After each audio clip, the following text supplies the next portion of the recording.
அந்த 2ஆம் இடத்துக்கு அதிபனாக இருக்கப்பட்ட கிரகம் குரு.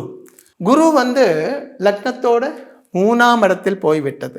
அப்போ லக்னாதிபன் நீச்சமாக போகும்போதே பாக்கியம் இல்லாமல் போச்சு.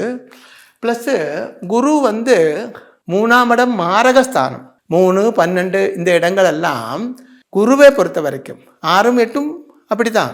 அதாவது குரு சுபக்கிரகமாக இருக்கிறதுனால அது இந்த 3, 6, 8, 12 எல்லாம் இருந்தால் நல்ல பலன்கள் தராது, நல்லதல்லே. அப்போ இங்கே குரு 3ஆம் இடத்துல, அது மட்டுமல்ல அங்கே சனி லக்னாதிபன் நீச்சமாகவும் இருக்கிறது.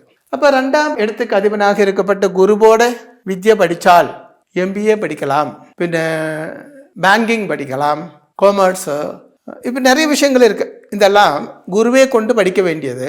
அதே மாதிரி இங்கே அடுத்தது 6, 7, 8, 9, 10ஆம் இடத்துல இருக்கப்பட்டது சுக்கிரன், வீனஸ்.